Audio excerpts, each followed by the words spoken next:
Hey there, this is Matt NES, and this is my first ever YouTube video. I've always wanted to share my love for retro gaming in some way online, and I just so happen to have gone retro game hunting for the first time in a long time, so why don't I show you guys what I got?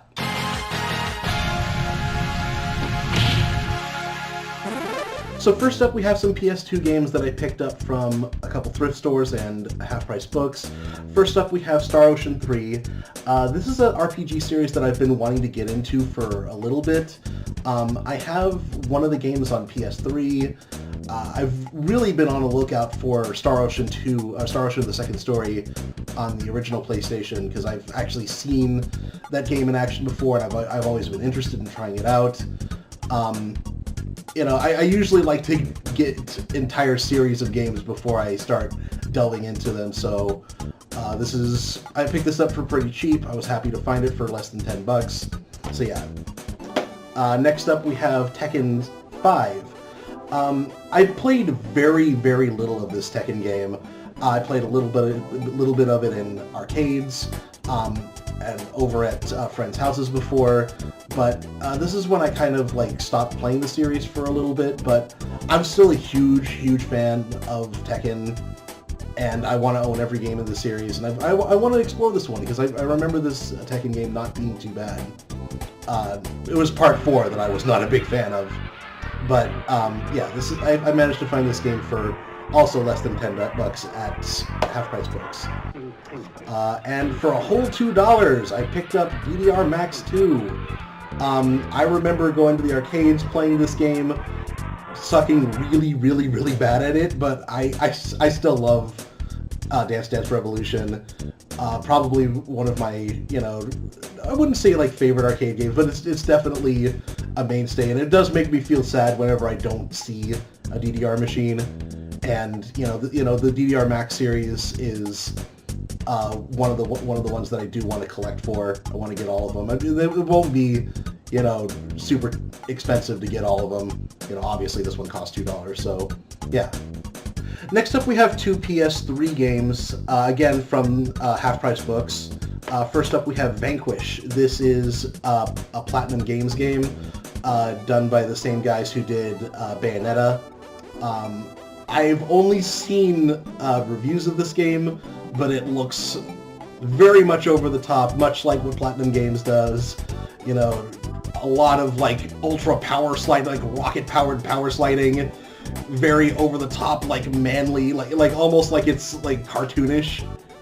It's just a dude fighting tanks. It's ridiculous crap, and I love it.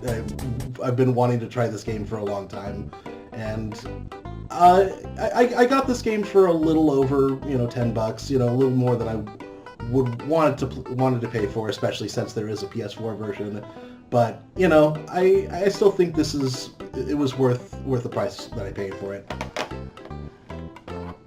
God of War 3. Yeah, I don't own a copy of God of War 3. The character action genre is something that I've not really played a lot of games in, but I like the games that I have played it. So I definitely do want to play more of God of War.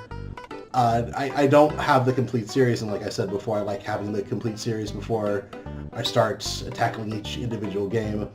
And I can check this one off my list. And I got this one for $5, because this thing has been ported to several different systems already, apparently. Okay, next up we have a couple Genesis games, and when collecting for Genesis games, I know this probably will make a couple collectors cringe a little bit. I like to collect loose cart for Genesis. I think they still look really great on a shelf. They have end labels, and they take up so much less space, and also they're way cheaper. Case in point, Vector Man 2. This is a really uncommon game, and I managed to find this for less than $10 because it was a loose cartridge. And they also had a complete in-box copy at the store that I went to, and that thing was almost triple the price. To each their own, whoever wants to, collect games complete in box for Genesis or not, but I like collecting the loose cart, and this is one case where I definitely love you know, to collect games like that. I also picked up The Ooze. This is a game that I saw the guys at Retroware TV review this game a long time ago when they still had their website.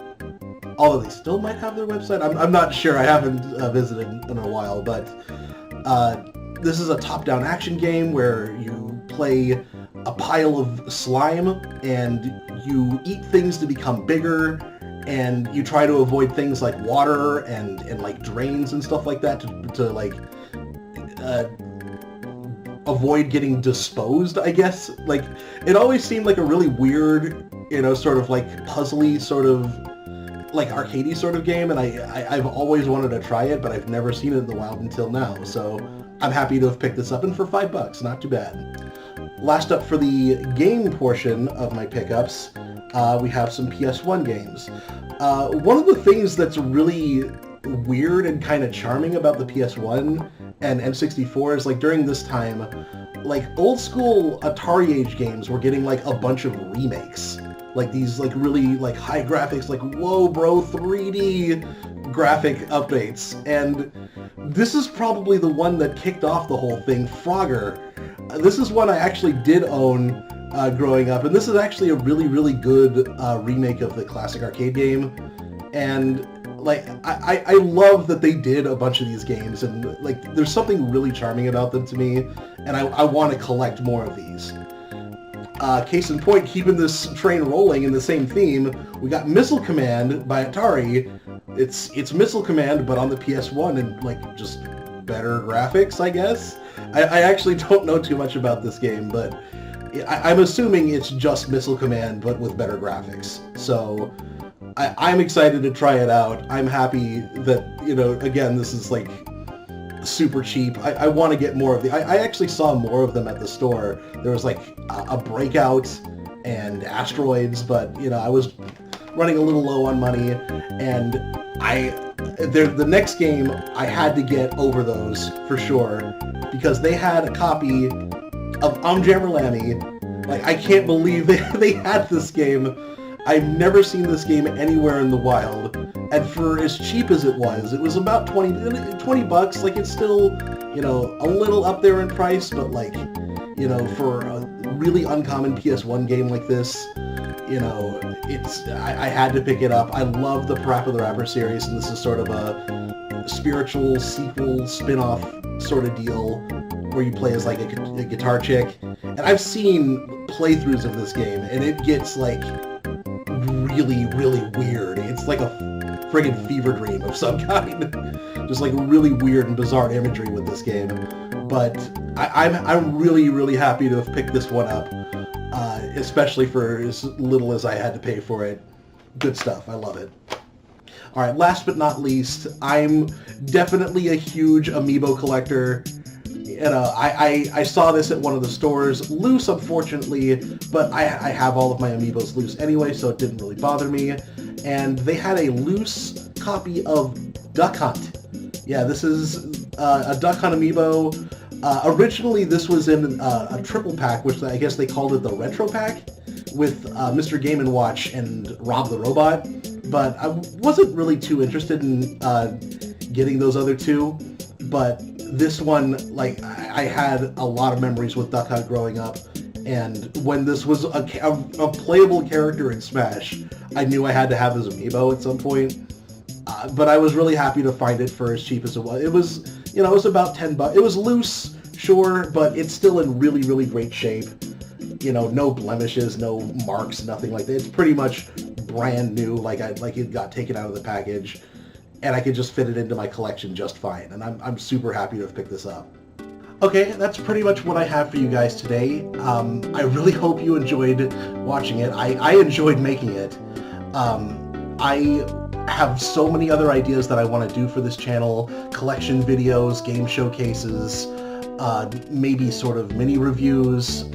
If you guys do want to see more videos like this, make sure to subscribe to the channel, drop a like and a comment, make sure to hit the notification bell to be notified of future videos, and hopefully I'll see you guys really soon. Alright guys, take care.